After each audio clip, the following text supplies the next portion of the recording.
ഓം പരാശക്തി നമ. ജപ്പാൻ സന്ദർശനം കഴിഞ്ഞ് അമ്മ മടങ്ങാൻ തുടങ്ങവേ സേവയ്ക്കുണ്ടായിരുന്നൊരു യുവാവ് ചോദിച്ചു, അമ്മേ, നിസ്വാർത്ഥ സേവനം ശരിക്കും ചെയ്യാൻ നമുക്ക് സാധിക്കുമോ? അമ്മ പുഞ്ചിരിയോടെ അരുളി, ഉവ്വ മക്കളെ, തീർച്ചയായും കഴിയും. തുടക്കത്തിൽ നിങ്ങൾക്ക് വിഷമം തോന്നിയേക്കാം, പക്ഷേ അത് തുടർന്നുകൊണ്ടിരുന്നാൽ ക്രമേണ അതിന് സാധ്യമാകും. യുവാവ് തിരക്കി, കഴിഞ്ഞ ദിവസങ്ങളിൽ അമ്മയ്ക്കൊപ്പമായിരുന്നുകൊണ്ട് എന്തൊരു സുഖമായിരുന്നു.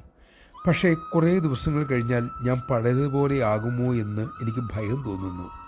പ്രേമപൂർവ്വം അമ്മ അരുളി, മോനെ, ആഴ്ചയിൽ ഒരു ദിവസം മക്കൾ എല്ലാവരും ഒരുമിച്ചുകൂടി ഭജന നടത്തണം.